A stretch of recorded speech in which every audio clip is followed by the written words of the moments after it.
Salut à tous. Aujourd'hui dans cette nouvelle vidéo je vais vous présenter la Ozone Fusion.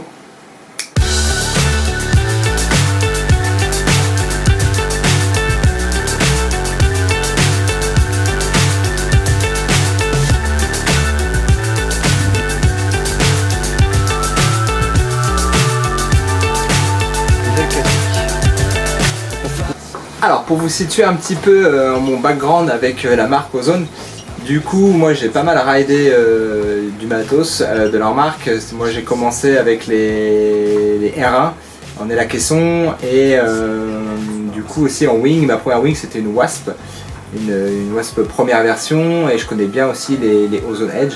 Donc j'ai une petite expérience en fait de pratique avec Ozone. Et dernièrement, même il y a 6 mois, j'ai fait l'acquisition de la Ozone Fusion dans le cadre de la pratique de la wing, surtout pour la perf et la vitesse. Et du coup c'est le modèle que je vais vous présenter aujourd'hui. Donc la Ozone Fusion, c'est la voile on va dire de speed qui fait un petit peu référence en ce moment dans le monde de la race et de la vitesse. On la retrouve pas mal sur les compètes, notamment avec Mathis Guillot et puis aux US sur leur gros championnat. Aujourd'hui je vais vous en parler avec un retour d'expérience de à peu près 6 mois d'utilisation. Alors aujourd'hui c'est une aile que j'ai revendue, que je n'ai plus, parce qu'à la base je l'avais prise pour pouvoir faire le défi wing, et ne pouvant pas y participer, du coup voilà, j'ai revendu le modèle, mais aujourd'hui je vais vous la présenter. Donc c'est une aile déjà qui en termes de taille se décline de 2,4 m² à 7,3 m², donc il y a une grosse plage en termes de wing, donc que ce soit pour du vent fort ou du vent léger. Et donc cette Ozone Fusion c'est la première véritable aile à caisson entre guillemets, première véritable wing à caisson hybride en termes de construction, avec ce bord d'attaque et cette latte gonflable, et puis du coup ces caissons et ces caissons comme ce qu'on retrouve vraiment au niveau nous des cailles de race, des cailles à caisson. Donc en ça elle est super intéressante, mais du coup ça amène aussi un certain nombre de difficultés techniques, de problèmes techniques. Déjà la première chose que je peux exprimer, c'est que c'est vraiment une aile qui est faite pour la race, pour le speed, pour la vitesse. C'est une aile qui est faite pour ça. Ne cherchez pas à l'utiliser autrement, ne cherchez pas ailleurs. C'est vraiment voilà, fait pour ça. Pour le reste, forcément, ça sera beaucoup moins bien. En termes d'utilisation, déjà, pour tout ce qui est pumping et water start, il faut considérer que la Ozone Fusion, si vous achetez une 5 m², il faut considérer qu'au water start, vous avez une demi-taille en dessous, donc plutôt une 4,5.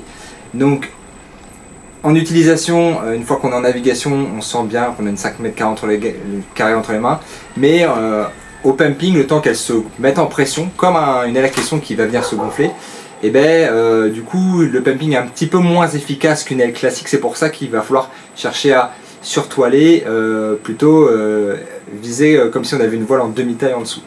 Donc ça c'est pour l'aspect pumping, donc on a un petit peu moins de puissance, et du coup il va falloir être vraiment intense dans la qualité de son mouvement et travailler vraiment avec les jambes pour pouvoir partir. Donc déjà par rapport à ça, c'est une aile qu'on ne peut pas recommander pour les néophytes, mais plutôt pour les personnes avancées, vraiment en recherche de performance. Le second point que je vais pouvoir avancer là en utilisation, c'est les performances forcément. La remontée au vent, la descente au vent, c'est une wing qui marche fort et qui est vraiment faite pour ça. À savoir que moi je trouve que vraiment les meilleures performances avec cette Ozone Fusion, on les obtient quand on est surtoilé. Donc en plage basse, l'upwind fonctionne bien, mais à la descente au vent, voilà, on a vite l'impression de plus rien avoir dans les mains, et au final du coup on manque un petit peu de patate, de puissance pour bien descendre au vent.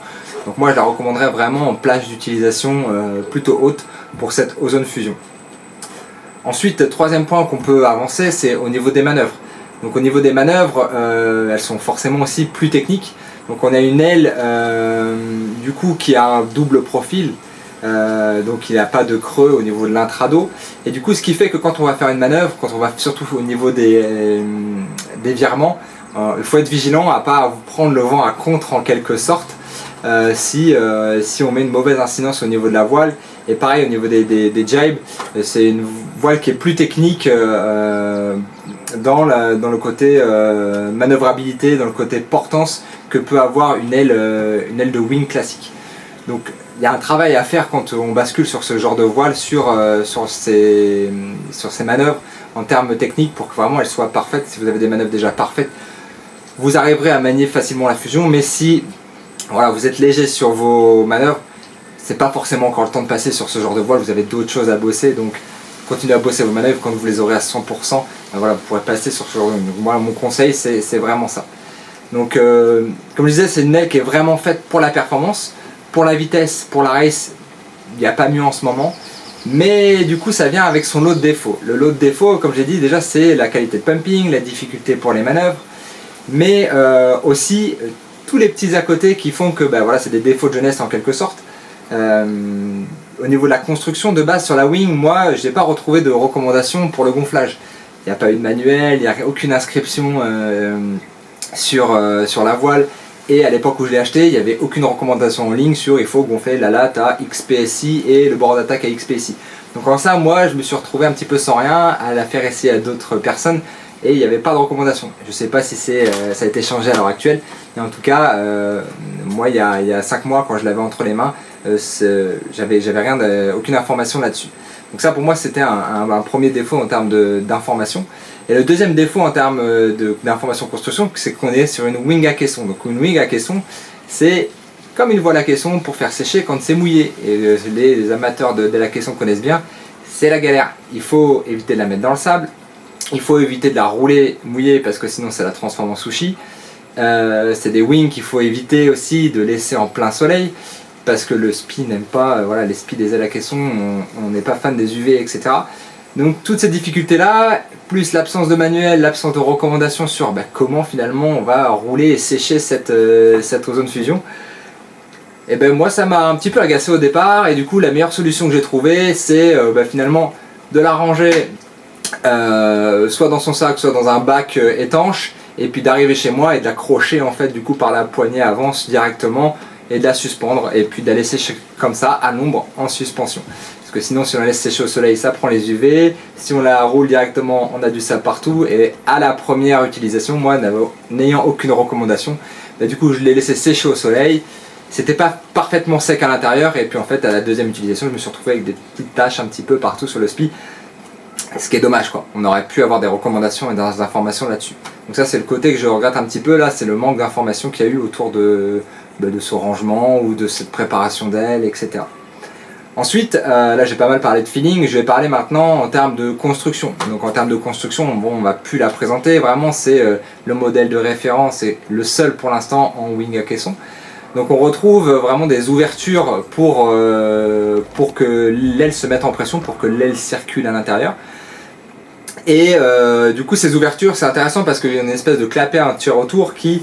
Moi en fait au water start j'avais tendance à mettre un petit peu d'eau dedans, mais il suffit de d'incliner la voile pour que cette eau ressorte facilement. Et de toute façon il y a des ouvertures, c'est pas une wing qui est fermée complètement, l'air circule à l'intérieur. Du coup si on a un petit peu d'eau à l'intérieur, l'eau ressort par les extrémités. Donc ça pose vraiment aucun souci. Ce qui m'a gêné un petit peu plus, moi c'était au niveau des valves de gonflage. On est quand même sur une voile qui coûte un certain prix, qui est plutôt une voile haut de gamme pour moi, un petit peu comme les ailes à caisson. Et du coup je trouve dommage qu'on ait eu des choses en termes de construction qui ne reflètent pas ce côté haut de gamme, notamment par rapport aux valves. Les valves qui sont des valves de type un petit peu Cabrina, moi j'appelle ça des valves type Cabrina, qu'on retrouve depuis des années sur le marché. Alors certes, elles n'ont plus rien à prouver, mais à l'heure actuelle en 2024, avec ce qu'on retrouve chez Duotone, ce qu'on retrouve notamment chez F1 et plein d'autres marques, je trouve ça un petit peu léger d'avoir une simple valve voilà, à visser. Surtout pour ceux qui sont en métropole en hiver ou dans d'autres pays, voilà, c'est galère à visser, c'est galère à dévisser et même moi au gonflage en fait je me retrouvais toujours avec le tuyau qui sautait en permanence parce que j'avais pas un verrouillage, donc ça je trouvais ça un petit peu agaçant, surtout en fait avec les difficultés qu'on a à passer le tuyau à l'intérieur. C'est une difficulté légère mais voilà, moi c'est le petit truc qui m'ont agacé de devoir pomper 2-3 fois, pouf le tuyau saute, repartir etc. Peut-être que mon embout n'était pas adapté mais au final moi c'est mon ressenti. Ensuite en termes d'autres petits défauts de construction, c'est au niveau des poignées. Au niveau des poignées, moi je les ai pas trouvés ultra ergonomiques. notamment par rapport à d'autres wings que j'ai pu tester. J'ai eu l'occasion d'avoir la Gong entre les mains où je trouvais les poignées beaucoup plus ergonomiques, surtout trop courtes en fait, surtout trop courtes. Venant aussi de la Unit V4, j'ai trouvé que voilà, moi j'étais toujours un petit peu en manque en fait d'une poignée arrière un petit peu plus longue, où voilà, j'essayais de chercher un petit peu cette poignée qui n'était pas là. Et aussi je trouve l'ergonomie, l'inclinaison des poignets qui n'est pas forcément idéale. Et d'ailleurs moi je trouvais qu'il y a un manque d'espace en fait au niveau de la main. J'ai tendance à venir m'abîmer l'avant-bras en fait. L'avant-bras, le poing en passant la main à l'intérieur. Dès que je fais un petit mouvement au niveau du poignet de twist, en fait j'ai la main qui vient frotter sur le spi, donc ça peut être un petit peu abrasif à ce niveau là. Donc les poignées sont pas parfaites, et aussi dans la mise en place en fait on entend des craquements quoi, c'est pas super bien calé parce que c'est cousu en fait directement, et quand ça se met en pression et quand on fait les premiers mouvements de pumping, on sent que la poignée, ça bouge pas mais qu'elle se met en place, ça craque un petit peu même dans les accélérations, des choses comme ça, et du coup bon, je trouve que c'est pas parfait à ce niveau là. Donc ça c'est un petit peu pour les défauts en termes de construction de la voile. Moi je m'aurais attendu vraiment pas au truc ultime, mais voilà, la question, on va sur du haut de gamme, donc les valves doivent être haut de gamme, les poignées doivent être haut de gamme, un boom ou des choses interchangeables, voilà, vraiment partir sur quelque chose qualitatif plus. Maintenant je vais parler un petit peu du coup, j'ai balayé rapidement les perfs et le feeling. Vraiment mon ressenti, mon feeling perso. En utilisation speed, du coup c'est vraiment une aile qui accélère. Elle accélère, elle est faite pour ça. J'ai essayé vraiment pas mal de wings sur le marché en termes de speed, et c'est vrai que c'est celle on ressent le moins dans les bras. Désolé, il y a une petite coupure au niveau de la caméra. Du coup je disais que c'était l'aile que je trouvais qu'on sentait le moins en termes de traînée, et qu'elle cherche vraiment à accélérer. Donc moi je l'utilisais en fait, je commençais quand je ridais là, j'ai fait 33 nœuds avec, cherchais à bien remonter au vent pour charger la voile, et puis abattre progressivement en 2 temps pour bien décharger la voile et finir au travers abattu. Et je trouvais que c'était là où j'arrivais vraiment à faire mes pics de performance, mes pics de vitesse. Donc ça c'était vraiment quelque chose où j'ai senti l'accélération permanente de la voile. Et d'ailleurs je n'ai pas vu la limite de cette voile là. Nous on est en Guadeloupe, du coup on n'a pas forcément des conditions de vent super fortes. Comme j'ai utilisé en 5 mètres carrés, voilà, je devais la sortir tout de suite quand il y avait 20 nœuds, mais je pense que dans 35-40 nœuds, voilà, j'aurais pu vraiment faire décoller les perfs de cette wing en termes de vitesse. Je l'ai utilisé avec un foil de 800, de 600 et mon foil de kite, le volo en 530 cm². Et j'ai eu avec le 600 et le 530 à peu près les mêmes perfs, entre 32 et 33 nœuds. Mais on sent vraiment le potentiel d'accélération. Et ce qui est différent avec le kite, c'est que en wing il faut vraiment du vent fort pour aller vite, alors qu'en kite, dans à peine 15 nœuds, on atteint des vitesses de plus de 40 nœuds sans problème. À titre d'information, moi j'ai une perf en Vmax à 42 nœuds en kite. Et du coup, en wing, pour l'instant je suis à 33 nœuds, mais j'attends d'avoir des vraies conditions de style défi kite, défi wing pour pouvoir vraiment avoir des perfs un petit peu plus hautes avec ce genre de matos. En termes de remontée au vent, descente au vent, j'en ai parlé un petit peu au départ. Ce que je trouve qui est intéressant, c'est pareil, la glisse en fait qu'on va pouvoir avoir dans cette remontée au vent. Et moi c'est avec cette wing là que je me suis mis pour la première fois harnais, bien calé, à réussir à faire des super remontées au vent sans trop de perte de vitesse. La petite subtilité quand on remonte au vent, je trouve, avec cette wing là, c'est qu'il faut faire attention à pas trop relâcher la pression sur la main arrière pour pas prendre en fait le vent par l'extrado. Dès que vous naviguez et que vous venez relâcher un petit peu la pression sur la main arrière, la voile va avoir tendance à vouloir remonter au vent d'un coup, et en fait le vent va pouvoir venir pousser un petit peu sur l'extrado et ça peut perturber. Alors j'ai pu essayer d'autres voiles à double pot. Je trouve que c'est encore plus flagrant sur ces doubles pots. Dès que tu relâches la main arrière, là tu te prends tout de suite la voile un petit peu à contre en quelque sorte, mais ça te fait remonter au vent un petit peu plus, ce qui peut être intéressant dans certains passages de bouée où on est un petit peu court et qu'on veut gagner quelques mètres de plus. Mais voilà, avec la Ozone Fusion, moi j'ai moins ressenti ce retour par l'extrado, même s'il était présent.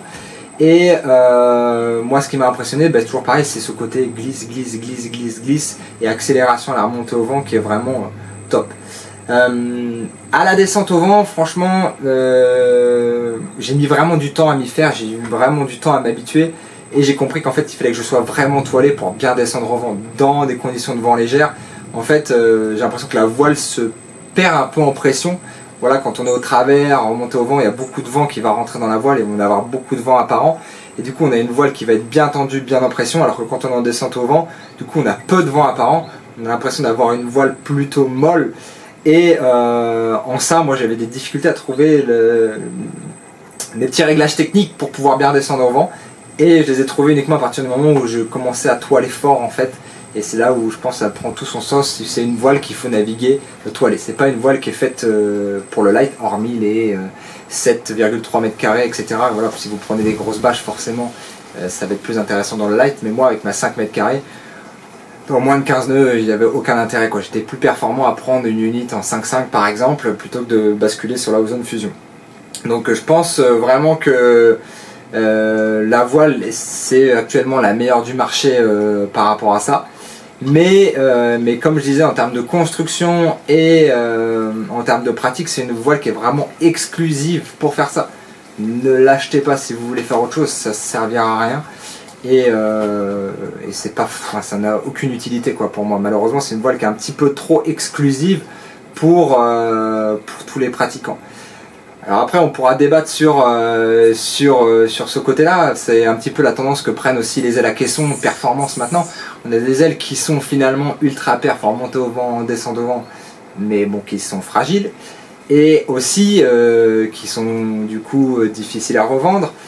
Et qu'est-ce que je voulais vous dire d'autre par rapport à ça? J'ai oublié, qui sont ultra exclusives en fait et ils sont pas user friendly. Elles sont vraiment peu pratiques à utiliser et techniques plus. Et à l'époque, si je remonte un petit peu en arrière de la Ozone avec la R1 V3 par exemple, c'était une aile qui était super facile à utiliser. Qui était solide, etc., etc. Et du coup, la tendance qu'a pris avec les ailes à caisson, c'était maintenant que c'est perf, plus, et puis après, bon, si entre guillemets ça tire dans les bras, c'est tire dans le harnais ou peu importe, le côté user-friendly et facilité d'utilisation, on s'en fiche, on garde que le côté perf. Donc c'est ce que je ressens aussi avec cette Ozone Fusion, c'est qu'on a viré un petit peu tout le côté facile et tout le côté sympa d'une aile, mais qu'on a gardé que les perfs. Et donc moi c'est ça que je vais retenir de la Ozone Fusion, c'est qu'une aile perf plus au détriment de la facilité d'utilisation.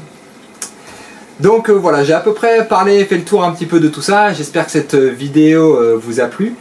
On se retrouvera dans une prochaine vidéo où je vais essayer de parler de la Unit V5 que j'ai reçue également. Et en attendant, je vous souhaite une bonne continuation à tous. N'hésitez pas à vous abonner à la chaîne et puis de cliquer sur la petite cloche de la vidéo. Et on se retrouve à la prochaine fois. Allez, ciao les accros, bye bye.